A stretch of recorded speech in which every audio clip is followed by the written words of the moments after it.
And we can go to Ori Goldberg, an Israeli political commentator, and he comes to us live from Tel Aviv. Sir, welcome. I just want to get your initial reaction. Could this significantly intensify already existing tensions? Well, it certainly could, but I have to say that I doubt it will for two reasons. One is that both sides are not interested in a war. This has been made abundantly clear, despite the brash rhetoric regarding overall preparedness and so on and so forth.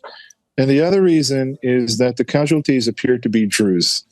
Israel goes to war. Israel responds significantly. We saw that with the Israeli attack on Hudaydah in Yemen, when its heartland is attacked, when its periphery is attacked, as it has been for certainly in the south by Hamas for 20 years or so, but also in the north, Israel doesn't attack. And I'm sad to say, but this is also true. Israel responds much more quickly when Jews are the casualties. When Druze are casualties, this would have to be very dramatic for Israel to respond. It is, of course, but I don't think this will be enough to take us into all-out war. All right. And what do you make of the fact that Hezbollah has come out and denied involvement? I think it's significant because up until this event, Hezbollah has taken meticulous responsibility for each and every one of its strikes.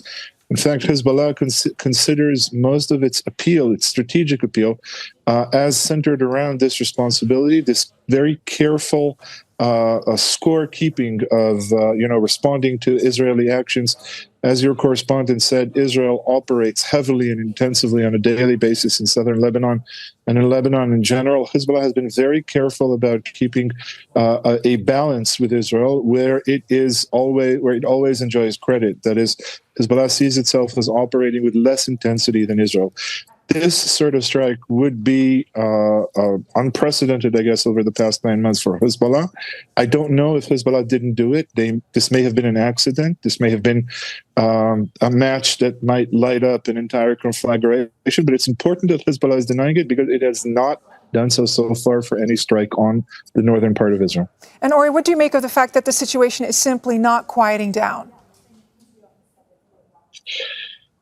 What do I make of that fact? Well, I guess I wish I had something wise to say. The reason the situation is not quieting down has to do mostly, more than anything, with domestic political concerns in Israel. Continuing the genocidal campaign in Gaza is Netanyahu means for staying in power. The other aspect of Israel's political conundrum is the residents in the north. Israel was very quick to evacuate more than 100,000 people from its northern areas because it basically told them to expect an invasion by Hezbollah similar to Hamas's massacre of October 7th. When that didn't materialize, Israel was stuck. Israel has long thought a way to return these citizens back to the north. But I've been hearing this since November. The Israeli military believes that the only way this could happen, the only way Israeli civilians would feel safe enough is if a war broke out against Hezbollah that would push Hezbollah beyond the Litani River. Now, after 9 or 10 months, I don't think this war can happen. I agree with your correspondent. The IDF is overstretched. It does not have the strength to fight two wars.